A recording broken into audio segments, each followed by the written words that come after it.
libre. Yes po. Robinson. Wala kang masakyan? Puro puno? Robinson dito. Oh, tara, halika. Robinson Galleria. Opo. Ah, kaya ito. Robinson. Okay ka na? Opo. Anong oras ba pasok mo? Po, Anong oras pasok mo? alas 9. Alas 9. O sige, gagawa natin paraan. 8:44 na eh. Ano problema? Puro puno yung mga jeep doon? Opo, pag ganito.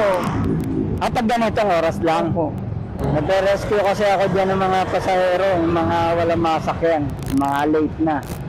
Kaya nagbayad ako kay tatay, sabi ko itawag na ako ng pasahero. Kuya, ilang taon mo nang ginagawa to yung pag-alilibreng sakay? Hindi ko na maalala kung kailan eh. Basta pagka rush hour, ayan, naririyan ako sa Ortigas Avenue kasi maraming walang masakyan dyan eh. Robinson Galleria. Pwede bang sa Julia Vargas tayo dumaan tapos sa may ABB tayo? Pwede naman po, kuya. Okay. Kasi traffic dito sa traffic dito sa Ortigas Avenue. Mamaya pa tayo makakarating yan pagka dyan tayo dumaan. Ano trabaho mo doon? So, start po kami ng Cinnabon. Ano sinasakyan mo ron? AUV, bus o jeep? Minsan po jeep, minsan po bus. Depende po. Depende kung ano yung mauna kante.